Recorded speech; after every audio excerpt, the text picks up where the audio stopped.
Sahra Wagenknecht is the parliamentary group leader of the largest opposition party in the German Bundestag, the Left Party. Welcome. Hello. A pleasure to have you here. Thank you. Sahra Wagenknecht, you remind a lot of people in Germany of two outstanding women in history. Frida Kahlo, the Mexican artist, who was a kind of fashion icon in her own lifetime, and Rosa Luxemburg, co-founder of the German Communist Party. You seem to have an affinity for both of them, as seen on those photos from 2014. What connects you to these two women? First, of course, I feel honored when you say I remind you of them. But I see them as strong-willed women and an inspiration for me. They resolutely went their own way and never kowtowed to anyone. Even though it took a tragic end in Rosa Luxemburg's case, they were committed to their cause.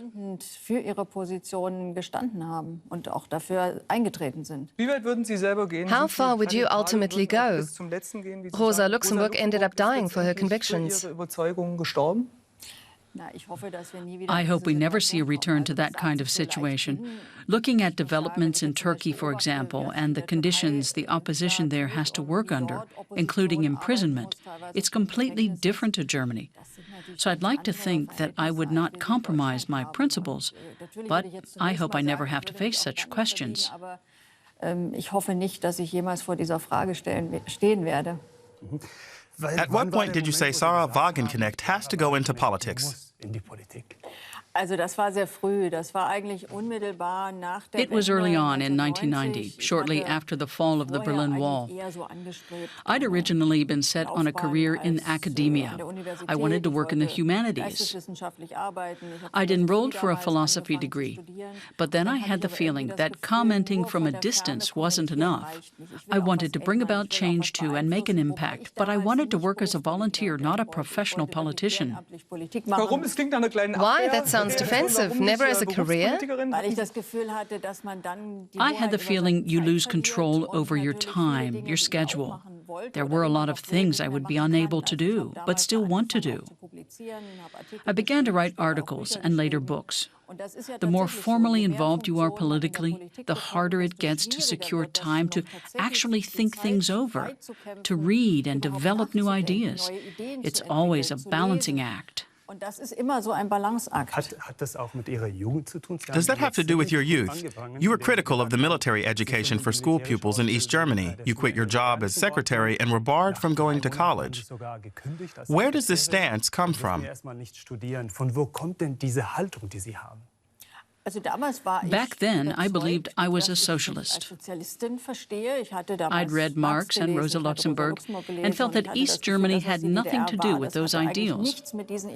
And I spelled out my criticism in very clear terms. That got me into trouble. Military education was one of the ugliest aspects. But that rebellious stance, you're often described as a rebel. Yes, I find that you have to fight for what you believe in, and that includes challenging the majority or a dominant political orientation. If you don't have your own position and just bend with the wind, that's something I've never been able to do.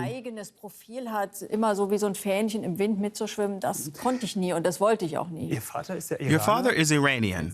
Do you identify as having an immigrant background? Taking it literally, no one immigrated. My father went to university in Germany and then went back to Iran. And it was then that we lost contact. So immigrant background really doesn't apply. But of course he's my father, and I have those roots. So you've never had to integrate. A lot of people feel at home here, but still get asked whether they've integrated. I always find that weird. If someone is born in Germany, there's no need to ask whether they are integrated. One must be careful not to support certain organizations in Germany that support de-integration or preach hate in mosques, for example, and that they do not receive state funding. DİTİB is, of course, run by the Turkish government, which is not conducive to integration. But for me, whoever is born here is German. You are not exactly best friends politically with Angela Merkel, the German Chancellor, but you do share something important in your backgrounds. You both grew up in what was then communist East Germany. Does that mean that you have similarities with her? We'll be talking about your political differences in a moment, of course, but first we want to look at your common background. Do you see parallels? Angela Merkel had a different experience of East Germany. She spent a much greater part of her life there. She chose a different path, which is not a criticism. She was a physicist and was originally set on a career in science. She wasn't very active politically. That was her decision. So I don't really see much common ground there. Frau Merkel references her own personal history when saying, "We are responsible for defending freedom." I'm all in favor of defending freedom. What I absolutely do question is using war and bombs to defend freedom and human rights. If you look at the outcome of those recent wars in Afghanistan, or worse still in Iraq, which Ms. Merkel also wanted a part in, they've been disastrous. They've cost the lives of thousands of civilians and merely ended up strengthening the terrorists. I took a look at your Facebook page and noticed that you post a lot. Are those your own posts? I don't actually put the comments online, but the posts are either written completely by me or are suggestions by staff that I then rework. But each picture has a caption written by you. They're all authorized by me, and I do write most myself. On June 17th, you wrote, "Stop German involvement in this war. Terrorism cannot be fought with terrorism or in alliance with terrorists." You were talking about the anti-IS coalition. Who were you referring to? And what exactly did you mean? I think bombings that hit civilians are terrorism. So in that sense, you can't fight terrorism with terrorism. In fact, you make it stronger. So you would call the German armed forces operations today terrorism? The German military itself doesn't drop any bombs, but it supplies the reconnaissance imagery used by others for air raids. And we all know how often those strikes hit civilians. Just recently, there was another case of refugees who were trying to flee the fighting being killed by such bombardments. And there is evidence suggesting that the Iraqi army in and around Mosul, for example, has been brutally torturing and abusing people, committing war crimes. I'd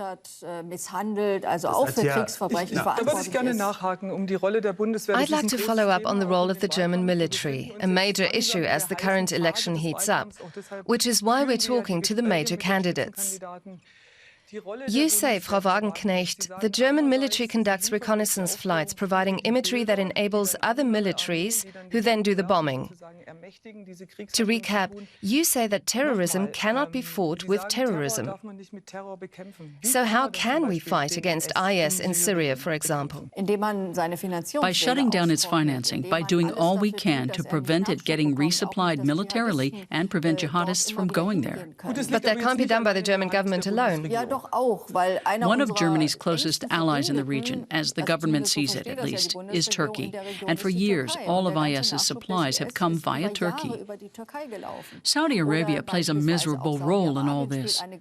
They're not only a warring party in Syria, even getting imagery from us, but have also been shown to be supplying material to Islamist organizations and financing Islamist terror groups. I consider it so dishonest to say we're fighting terrorism while at the same time cooperating with and delivering weapons to those who openly support terrorism. One of the demands in your manifesto is for Germany to cease all arms exports. None at all. Is that correct? Exactly, and certainly not to war zones or crisis regions. That applies to the Middle East and for many parts of Africa.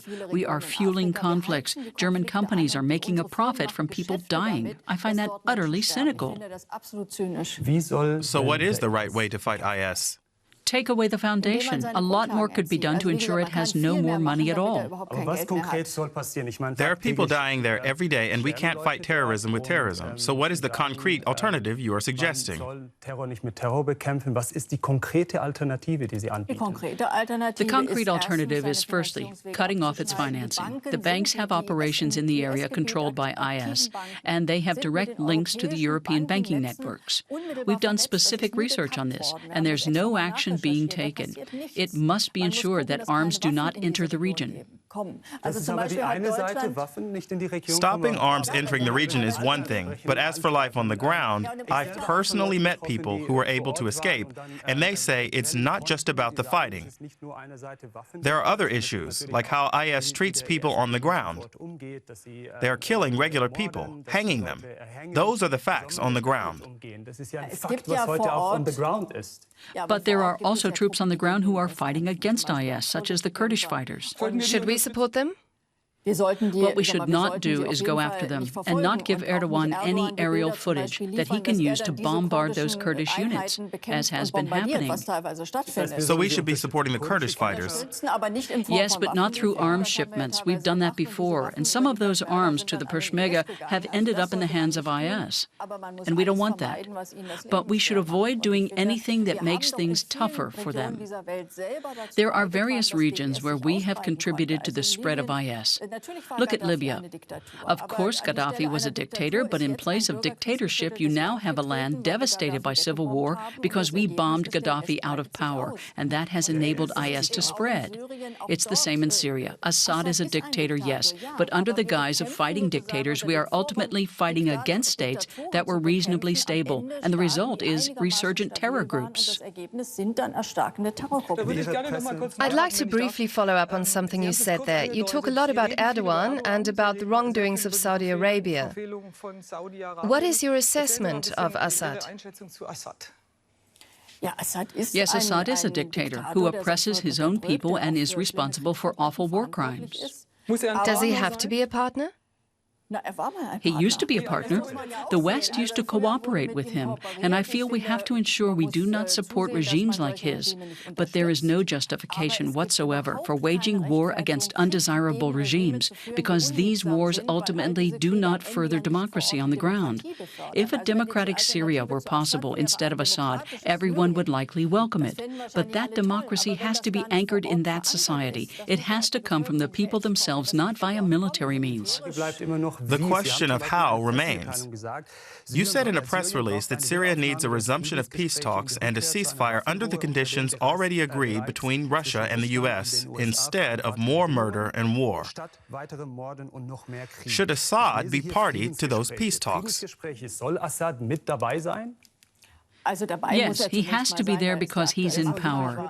Russia already offered an alternative years ago. But should he really be at the table for peace talks on Syria? Yes, as long as he remains in power in Syria. All parties should be at the talks. Saudi Arabia, too, and Turkey. And none of those regimes are all that friendly. How realistic is that scenario, getting all those people around the same table? We've been there. The key is the U.S. and Russia coming to an understanding. There was a phase toward the end of Obama's presidency when it looked like that was happening. And if they do cooperate, then there's a chance that the other parties to the conflict will come to the table. I'm convinced that there would then be the potential for a resolution. But do they want to preserve the interests of another party? Russia isn't interested in Assad. It's interested in its military bases and spheres of influence, as is sadly the case with everyone. All these bloody wars are not as such waged for noble reasons. It's about natural resources and spheres of influence. The objective should be a resolution that is in the interests of the people in Syria. Europe has also been directly affected by the refugee crisis. Angela Merkel may not be a friend of yours in political terms, but would you say she has also got some things right in her policy towards the refugees? I think it was right to take in those people who were stranded in Hungary and had nowhere to go. But of course, she should then have also coordinated matters with the rest of Europe. She made unilateral decisions that alienated the others. So you're critical of her manner of communication or the content too? For example, Merkel made a deal with Erdogan which had not been discussed with others. She was always acting unilaterally. That is no way to treat partners in a European partnership. My criticism is that she continually talks about fighting the reasons for the refugee crisis but takes no action. What concrete action would you take on the causes for refugees? There are two reasons for people becoming refugees. One is war. It's important to keep our troops out of those wars and prevent arms going in, and instead support everything that is geared toward a joint solution. The second reason for refugees is economic meltdown and a lack of prospects. Europe and Germany have contributed to that as well. That's the international perspective. Let's turn to Germany. Refugees are a major issue in the election campaign. A straightforward question: what is your personal opinion on a limit to refugees? Do you support the notion of at some point saying, enough, there's no more room? We need the right to asylum to give people being persecuted the chance to come to Germany or Europe. There can be no maximum limit on that. If you have Erdogan jailing people for 10 years for expressing their opinion somewhere, then we cannot say the boat is full. But as for poverty... But you've referred previously to limited capacities. There are limits to every country's capacity. It's a banal point. And that's why it's so important to fight the causes that are not related to dictators and persecution, economic hardship. And we would do that if we were to adopt a different trade policy. It's also why there is so much misery and people at risk of starvation in Africa. It's no secret, really, that European companies send subsidized agricultural exports to those countries, while the German government applies pressure to push the import tariffs there even lower. We make those countries being able to export to us conditional upon them opening up their markets. That's fatal. That's foreign policy, and you've made your point. You present coherent arguments. But for voters here in Germany, having the refugees living here is a big issue. What would be your response? You say there should be no upper limit. So there are wars around the world where we want to fight their causes, but these things take years. Do you continue to say that, if necessary, as many people as is necessary should come here? And what does that mean for Germany? Would you say Germany is now a country of immigrants? It already has been for years, although most people affected by war and poverty do not even have a chance of coming to Europe. We're not helping the poorest by accepting some people here, because the poorest are unable to come to Germany. That's why I consider it much more important to help on-site. Most of the Syrian refugees are not in Europe. Sure, a lot of them have come to Germany, but a lot more are in neighboring countries, many in appalling conditions. Only a small minority can come here, which is why we should be trying to do something there. Back to Germany. There are currently 65 million refugees worldwide. And people then said they hadn't expected so many people to come here. You say no limit, regardless of events? Keine Obergrenze, das ist für Sie egal, was los ist, keine Obergrenze. No, that's a completely abstract question because it was to be expected. You say it's an abstract question, so what are the conditions where you would say there is a limit? The limit is beside the point. The point is asylum for those facing political persecution. They must have the opportunity to be taken in. It's not about bringing everyone who is fleeing poverty here. It wouldn't be possible. But we have a responsibility to take action on the ground so that those people no longer have to escape poverty. We could do far more than is currently the case. In fact, in many cases, we are exacerbating the problems. As for Germany, of course, we have to create conditions means that enable integration to work. You can't just take in people and leave local authorities to deal with the problem. We already have a serious shortage of affordable housing, and then taking in more people will further intensify market competition. Or you pass laws that allow refugees to be exploited as cheap labor. It poisons the political climate, and unfortunately, that is exactly what the government has done. So vergiftet man das politische Klima. Und genau das hat die Bundesregierung leider getan. I would like to take a closer look at that, Frau Wagenknecht, because it's important for domestic policy and also of interest to an international audience. How should Germany deal with all the people looking for a new home here? I would like to ask you a far bigger question. There's a big debate on whether Germany needs a defined lead culture. What defines Germany in your eyes? That's also an abstract debate. Our Interior Minister, Herr de Maizière, evidently sees light culture in terms of the rules of etiquette, such as shaking hands. I would gladly see a light culture comprising the values anchored in our Constitution, and they include guaranteeing social dignity, a socially responsible federal government, democracy, human rights, and the rule of law. And in the case of some laws that have been tightened, you have to examine whether they're actually in conflict with those provisions of our Constitution. The minister said people living in Germany ought to show their face. What's your view on the hijab? Yes, you should have your face visible. It's normal behavior. You don't consider it a personal freedom for a woman to decide to cover her face? There is always a question of how an issue can be abused. I'm in favor of religious freedom, but in public I have to be able to know who I'm looking at. But that's not the core issue for me. When we talk about defined lead culture, we also need to talk about what kind of culture we ourselves are conveying and the role of our education system. Some of our schools are appallingly equipped in urban areas with a high proportion of people from ethnic minorities and with a lot of children from families living on welfare. It's practically impossible to teach a particular culture because the schools are completely ill-equipped. You could change things by being in government. We want to be in the government if we can change things. We will not join a government that continues down the same road as years before. What would your conditions be?